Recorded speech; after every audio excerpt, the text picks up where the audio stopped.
Hello, everyone. My name is Brian W. Smith, and I am here today with my partner in crime, my co-author on the newly released book, Disjointed Custody, Miss Elaine Flowers.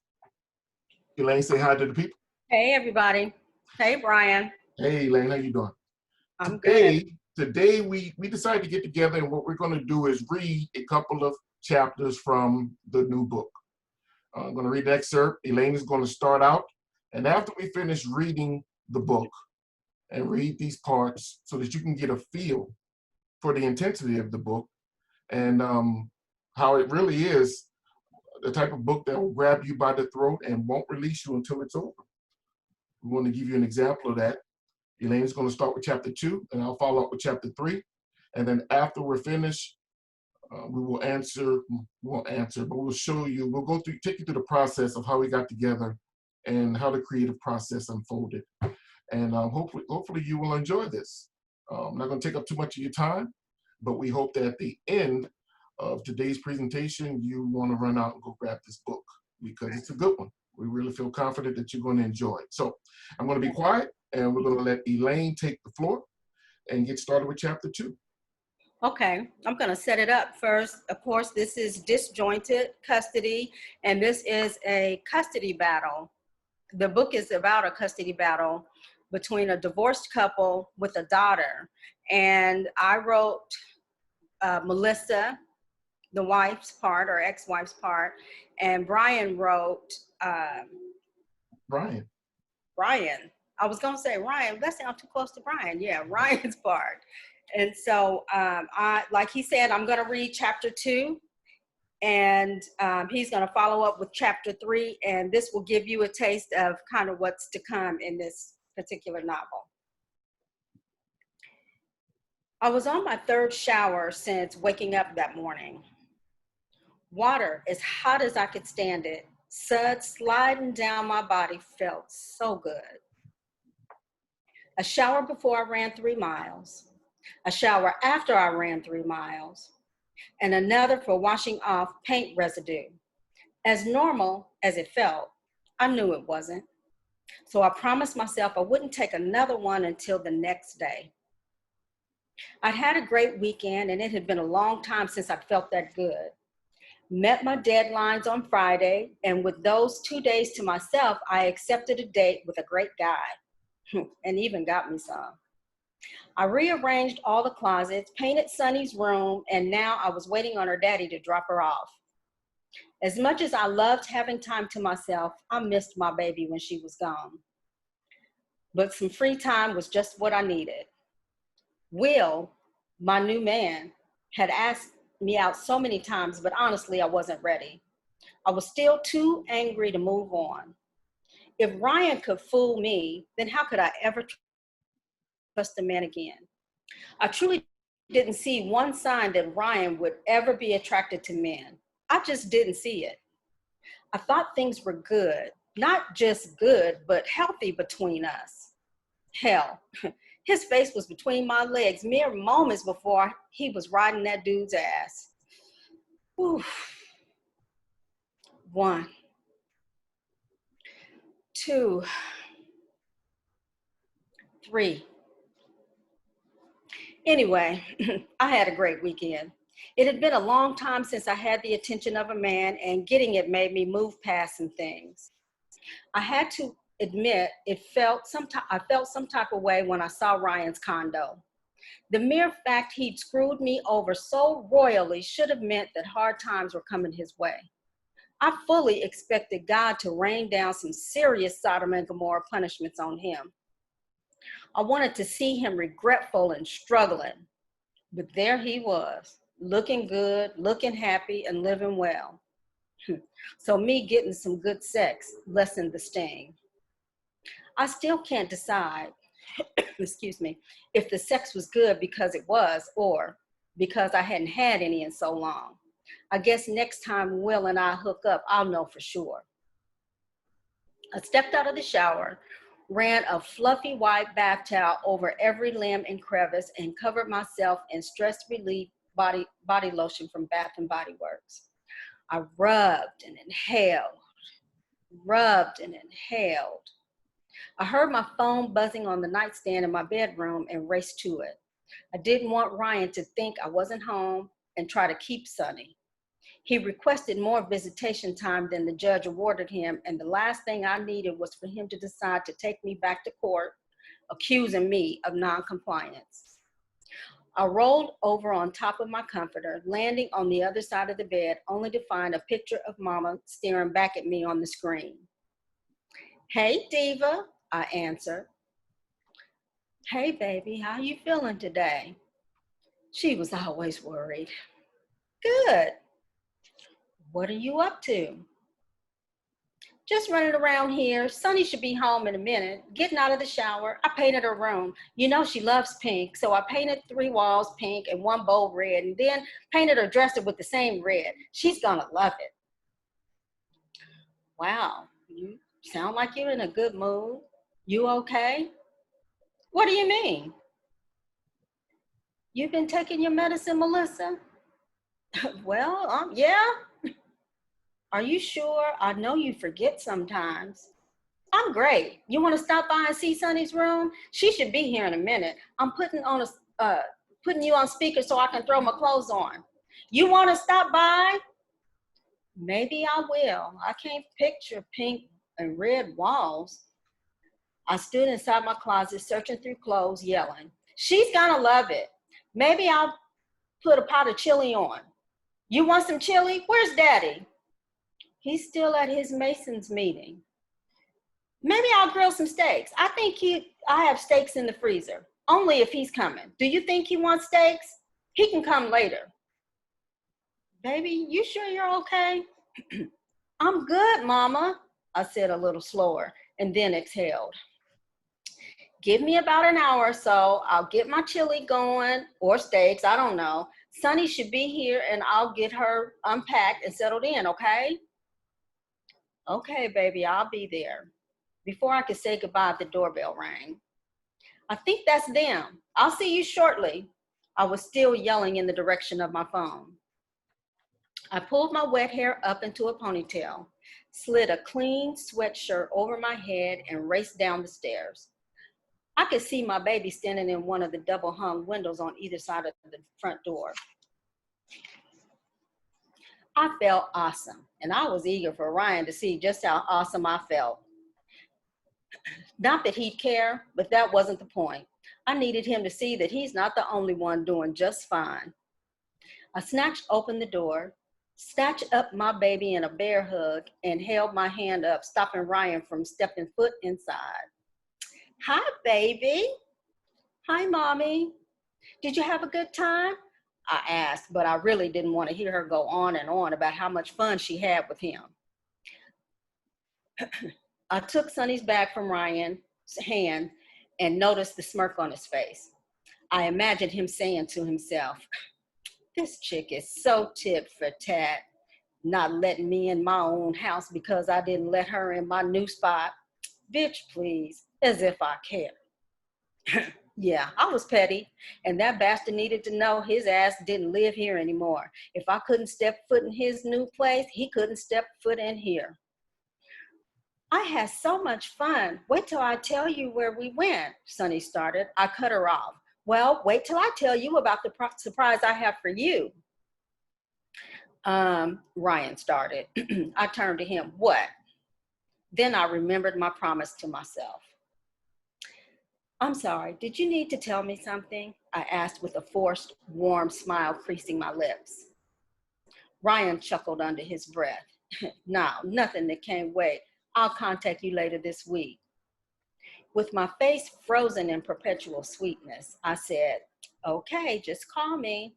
I imagined myself slamming the door in his face, but instead, I waited on him to turn away. I made a conscious effort to quietly close the door. I then turned to Sunny, feeling my heart expanding with love for her. I kissed her forehead, running my fingers through her braids. "So you had a good time with Daddy?" I struggled to let her go first before I told her about her newly painted walls.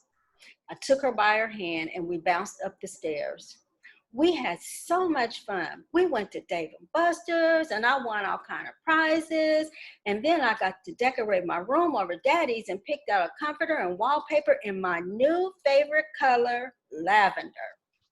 I stopped at the top stair. Lavender? I thought pink was your favorite color. Not anymore. She threw up her hand. Here are some pictures. Suni took a dark purple cell phone from her pocket and started swiping. Where did you get an iPhone? I felt dizzy. Mr. Gerald got it for me. See, this is the wallpaper. She continued to swipe through pictures. Who? Look, right here. This is my canopy bed and a flat screen on the other wall. See? In this picture, there's my new rug with lavender, purple, and gold. You like it? Her finger was swiping away. Yeah, that's cute. Who is Mr. Gerald? My head was still spinning a bit. Surely it wasn't who I thought. You know, Daddy's, look at my desk and computer. Right here. Suni shoved the phone in my face. Don't you love it? It's really cute, baby. I didn't want to burst Suni's bubble, so I calmly as possible shuffled through her pictures while questions swam through my head. I finally placed her bag on the floor as we continued to stand at the top of the stairs. I knelt in front of her, slipped her phone into the pocket of my sweatpants. Your dad was out of line getting you a cell phone without speaking to me first, so I'm going to hold on to it until I get in touch with him. I kissed her cheek, stood, and picked her bag up.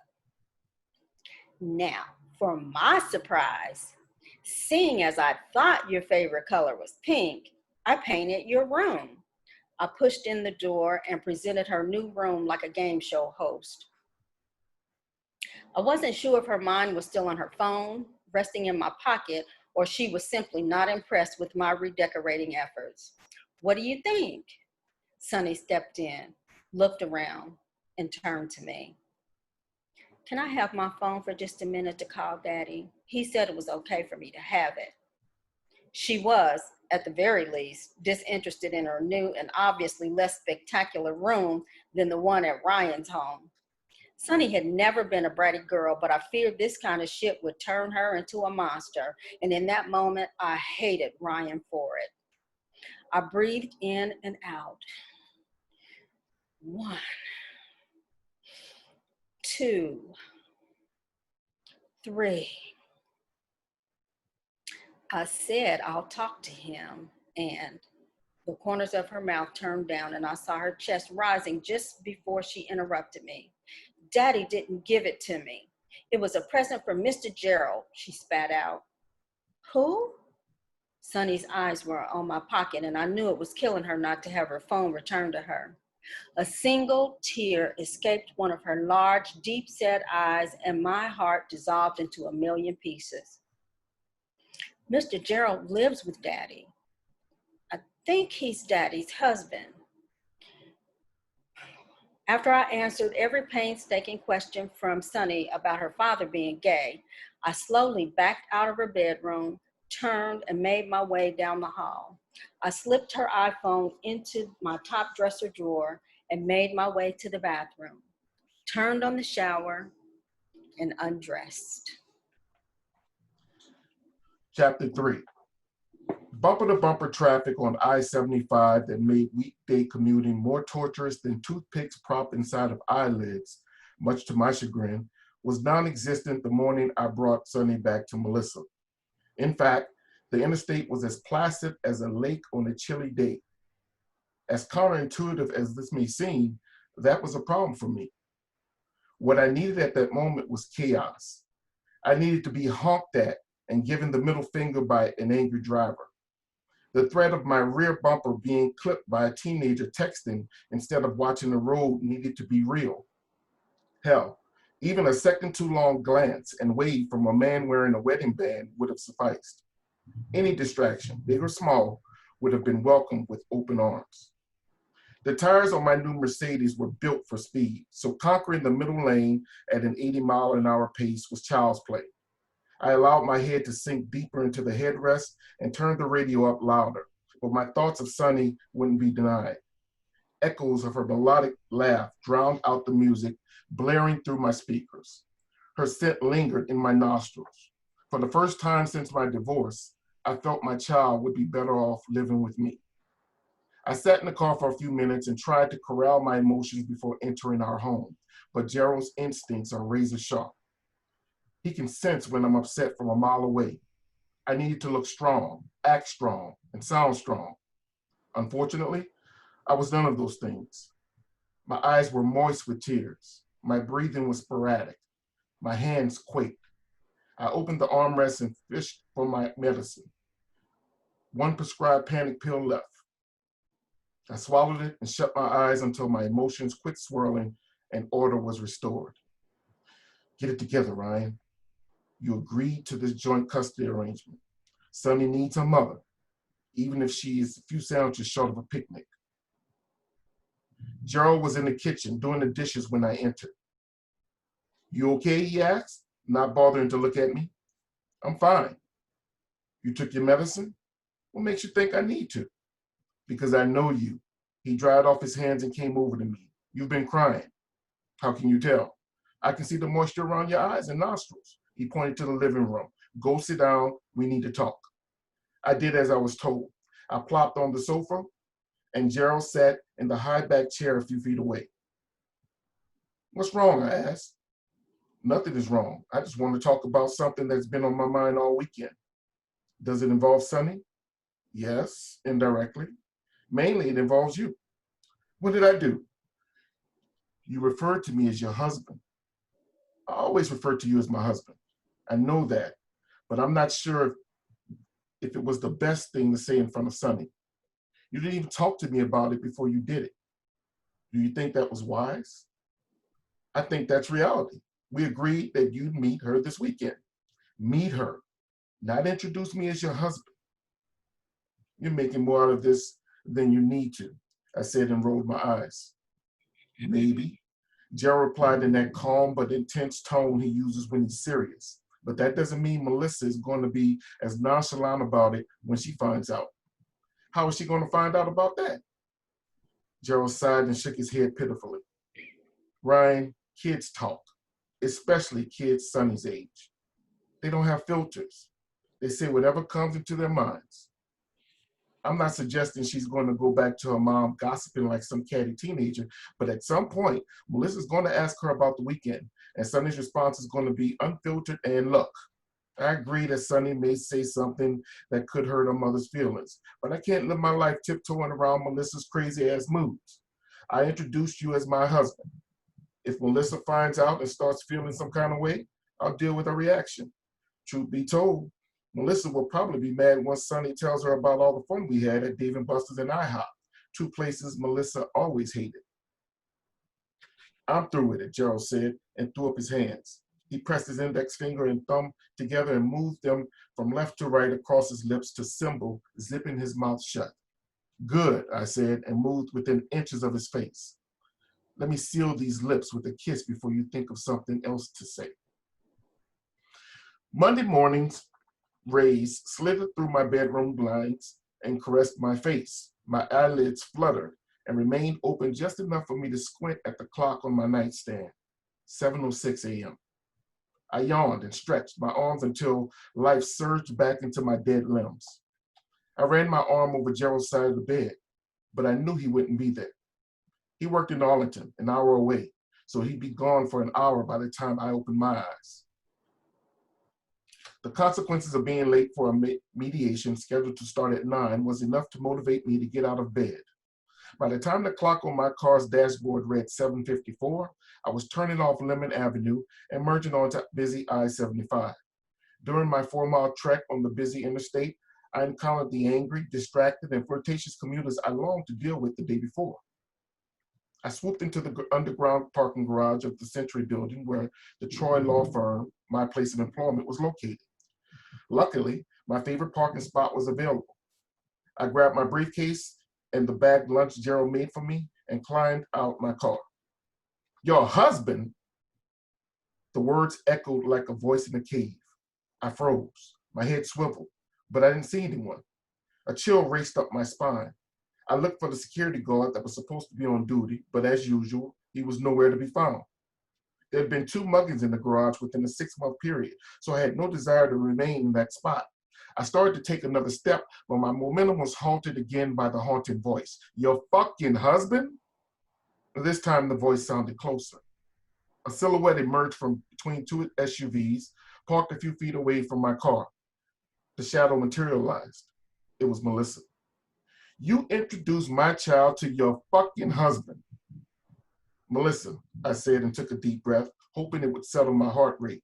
You scared the shit out of me. I thought you were a mugger. I should knock you upside your head the way a mugger would, Melissa said and walked toward me. You know, I dealt with the humiliation that came my way when you came out of the closet. When you moved out of the house so you could be your true self. I didn't put up a fight.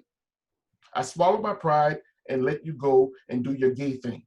Now I have to hear from my daughter that you are living with the same motherfucker you cheated on me with. And to make matters worse, you're going around calling that pillow biter your husband. Melissa, I understand you might be mad, but coming to my job with this mess ain't right. I've got a meeting to prepare for. We can talk about this tonight. I can call you around. I believe I offered a time that I would call Melissa, but the words must have gotten caught up in the wind current created by her slap. Stars appeared. My ears rang. Puddles of water formed in my eyes. My briefcase went left and my lunch bag flew right. I always thought it was just a figure of speech to say that someone got the shit slapped out of them, but at that moment, I became a believer. Melissa hit me so hard that I could feel my bowels move. Don't bother calling, you sick bastard. The next time we talk, I'll be sitting next to my attorney. Melissa stabbed my forehead with her index finger and pushed my head back so hard that I staggered.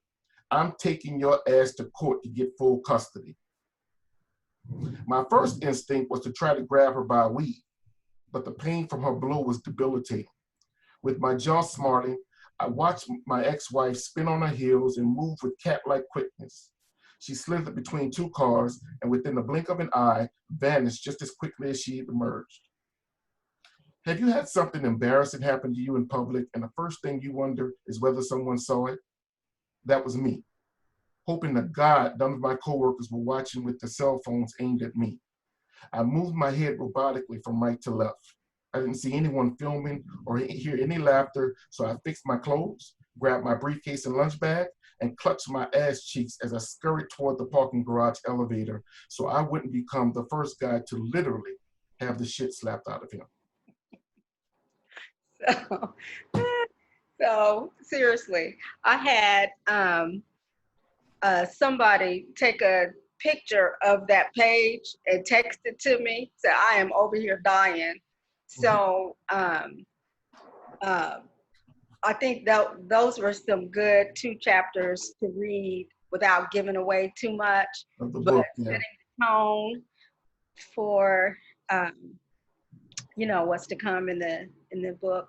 But I just want to say, so the process that we came up with and used, we didn't really even come up with a process, but I do want to say that when I don't know if I told you this or not, when you sent me the cover 2 years ago, 2 years? maybe two, Yeah. 2.5 now, probably 2.5 years ago. Yeah, it's been a while. And, I looked at it and I just saw Disjointed Custody and you were like, what do you think? And I was like, cool, sounds interesting. So then you said, well, let's get together and talk about it. And I thought, get together and talk about what? So I thought, let me look at it again. And then I saw my name on there and I said, oh, okay. Mm-hmm. And so we got together and, you told me, think Kramer versus Kramer, custody battle, so on, and initially you were like, he's gonna come out of the closet or he's gonna be gay or whatever, and she's gonna have a drug problem. Mm-hmm. And I was like, I don't really, that's not really my area. And I said, so what else can we do? And then I said, well, maybe if she has a mental issue, that's really not my area either. I'd always told myself I wouldn't write about women getting beat women having mental problems or women having drug issues. And so anyway, I thought of any of those, I could do the mental thing. Mhm. And so, I had to do all my research or whatever. But what I loved so much is that we just discussed the bare bones Mhm. and went for it. And I looked forward to every time you sent me a Fun. chapter. Yeah, when you sent me, because I wrote that, I said, okay, I'll get started. I'll write the prologue. I don't even know if we were calling it I think I did call it a prologue in the beginning. I'll write a prologue and then you write chapter 1.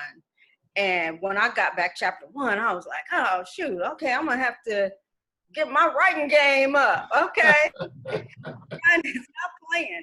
And so the way we fed off of each other Mhm. without previously discussing the details. And I'll tell you this, I don't know if I told you this either. One of the editors said that she had edited many books with co-authors, and you could always tell who wrote what. Mhm. That I really couldn't tell the difference at all.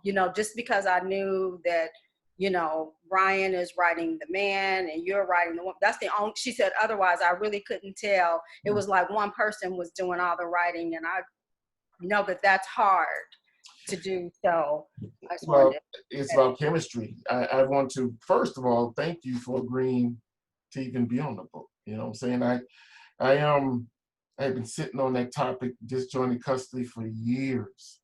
And my biggest fear was walking into a Barnes and Noble somewhere and seeing someone either has used the title, because you can't copyright a title. Anyone can grab a title.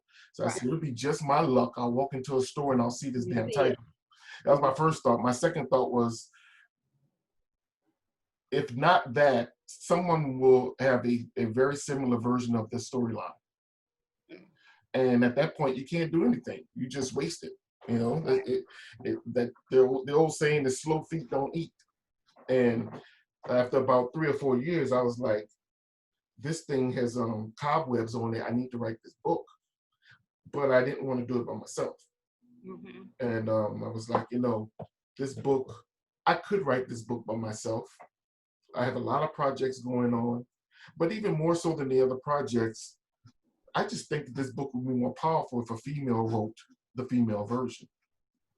I think that I've written enough books where I've had female protagonists. I've had female leads in my books. I just felt that this book needed a woman who had gone through a divorce. Yeah.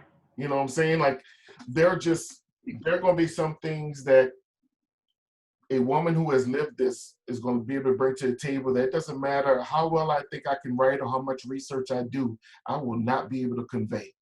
Right. So I said, you know what? And on top of that, this is my 32nd novel. And you know this to be true, after a while, it can be boring. I mean, it becomes Mm-hmm. second nature. And I can't speak for you. I speak for myself. You start looking for external motivators, right? Like, I need something to make me want to get up here and write, because I got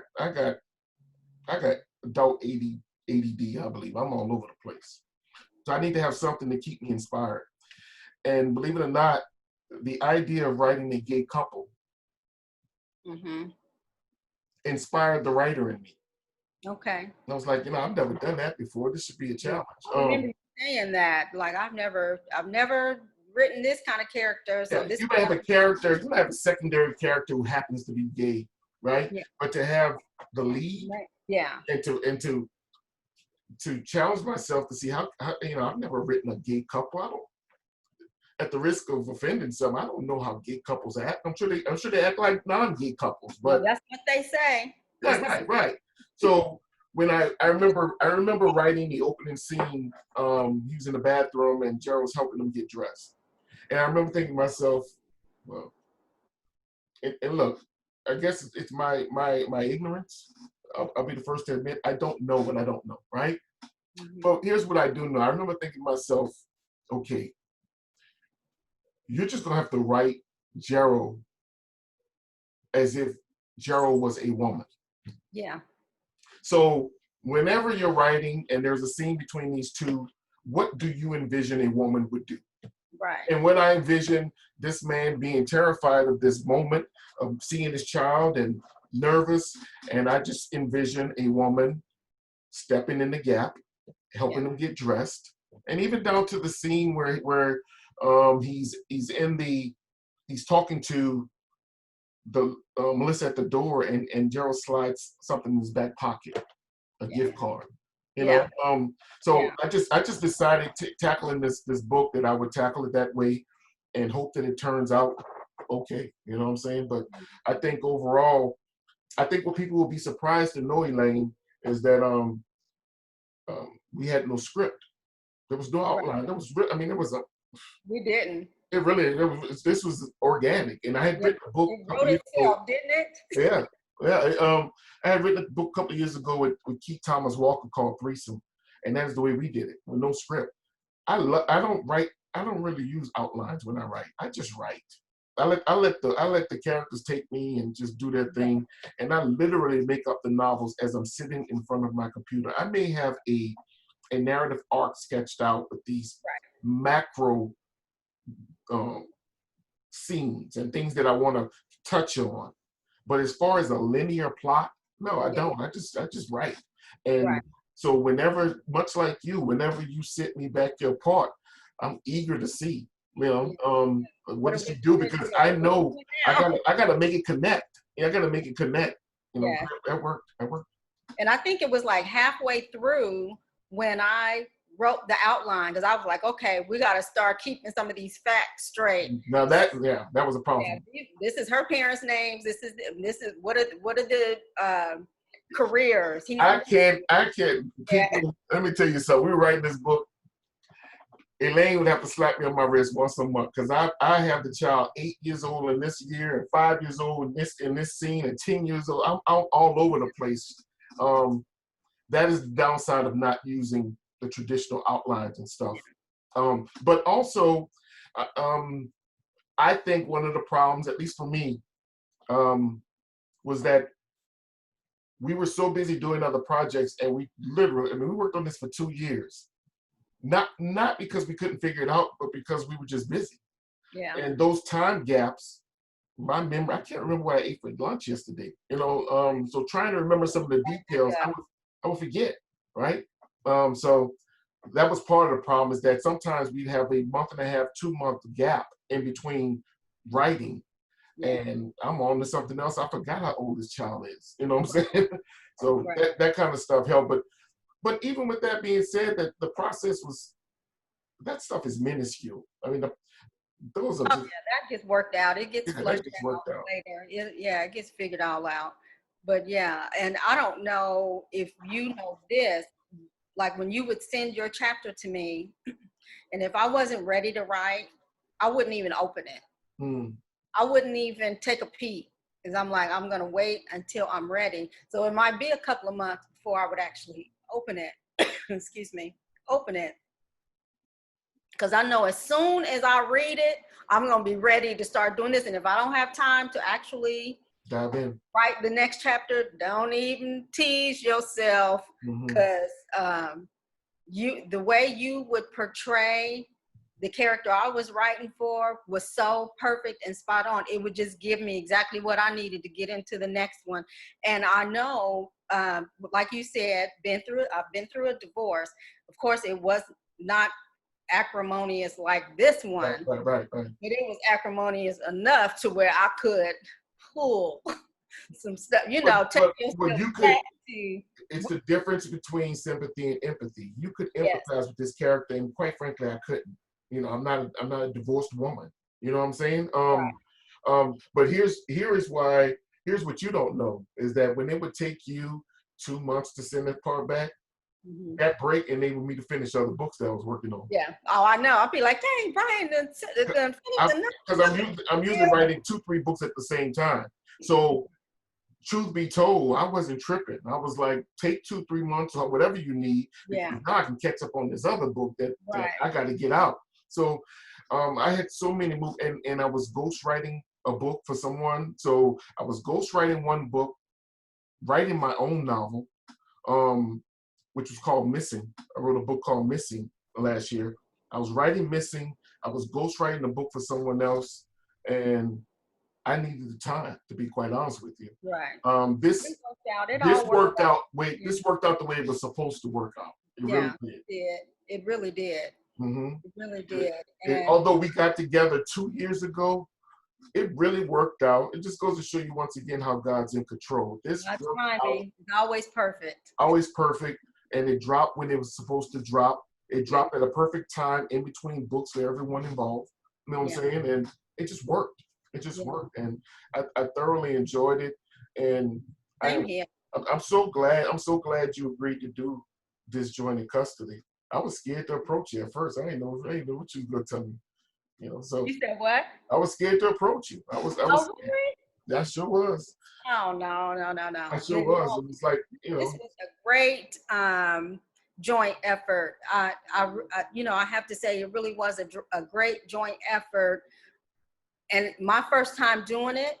Mm-hmm. So I don't have anything to compare it to, Mm-hmm. but I thought it would be much more difficult than what it was. I mean, it turned out the end product, I'm very pleased with. I am too. I am too. I have no complaints, and so far I looked at the ratings today. The book has a 4.5, 4.6 rating. It's doing good, and I'm just pleased. I'm pleased with the entire process, and I hope you readers out there, we're not going to give you all the plot. We just want to give you a little behind the scenes of how this thing came to fruition, and hope that you enjoy the book as much as we enjoyed writing it. Yeah. And thanks again, Brian, for getting up the nerve to contact me to do it. Seriously. I've enjoyed it, and I know the readers are going to enjoy it. Yeah, I hope that they do, and yeah, this has been a pleasure, Elaine. Thank you so very much. Thank you. And yeah, I couldn't have picked a better person to write this with. Thank you. So that's all. We're not gonna keep you guys. We want you to as soon as you finish watching this, go out. The book, the book was published through Elaine's company, so it is available everywhere books are sold. Elaine, you can elaborate on that. Yes. Of course, you can go to Amazon, the #1 bookseller in the world, probably, if not for sure this country. Mm-hmm. They're available there, but Brian and I both also sell the book. So if you go to his website or go to mine, you can find the book there. What's your website? My website is www.authorbrianwsmith.com. Right. Booksbyelaineflowers.com. There you go. All right. And ebook format, in any format you want it, just do a search and it should be there. So Nook, yeah. go get in Nook if you, for those of you who still have the Nook. So it's out there. It's out there, and please remember, after you read the book, please go post a review. Let the world know what you thought. Word of mouth is still the best form of advertisement, so we need you to go ahead and drop a quick line. It doesn't have to be a dissertation, just something saying what you thought of the book. That's all I got. Elaine, what you got for the people? That's it. Just, we appreciate those who have already gotten the book and, are letting us know what they think so far, or even if they haven't even cracked it open yet. We appreciate all of the pre-sales and all that good stuff. That helps us. We're entrepreneurs, so it really does help. And we're very appreciative of it. So thanks again for that. No doubt. So it's been a pleasure. Remember, Disjointed Custody can be found everywhere books are sold.